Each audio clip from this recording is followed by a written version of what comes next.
Hello, I'm David Woods. I'm the author of this book, The Bombardment of Paradise, and its twin sister in Spanish, El Bombardeo del Paraíso.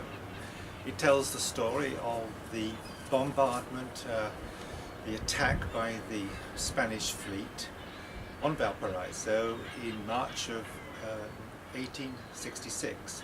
It was a remarkable story, and it's a story that isn't particularly well known. In fact, it's barely known at all in Europe, and only a little in Chile itself. But it had great international repercussions. There was huge international protest. The newspapers fulminated. Parliament in London, in Paris, in Washington debated and criticised enormously the behaviour of local diplomats and the military men who were here in the bay at that time. Men like Admiral Castor Mendez Nunez, a great Spanish naval hero, or Joseph Denman, the British admiral who had fought the slave trade in Africa. Major General Judson Kilpatrick, a controversial Civil War commander. And Captain John Rogers, who commanded a vast and powerful American warship. These are some of the ships that they commanded. And this is what Valparaiso would have looked like at the time. But the town was undefended, so it was diplomacy that had to take the strain.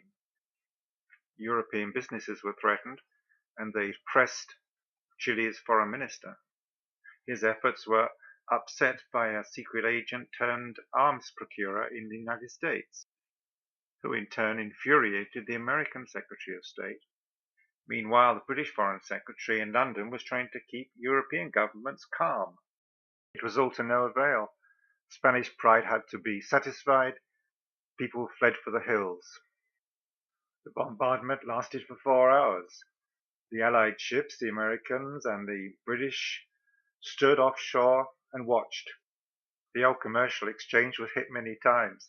It's now the site of the monument to the Pacific War heroes. The old Hotel Lafayette was just one of the hotels, restaurants, cafes, and other public places that went up in flames. What is now the headquarters of the Chilean Navy was the governor's office. It was also partially destroyed, its famous clock bearing the perfect hemispherical indentation of a Spanish cannonball. Planchada Street was full of fine shops. It was also almost totally destroyed. In all, probably some $200 million worth of foreign merchandise went up in smoke. International outrage was intense. The New York Times ran a 9-deck headline. Newspapers everywhere reflected that fury. The American artist James Whistler was there, watching the spectacle. He couldn't understand why the locals called the English and the American fleet cowards. So there it is. It's a colourful story, it's a fascinating one, and I hope you'll buy the book and find it interesting, and maybe also come and visit Valparaiso one day, because really it's worth it.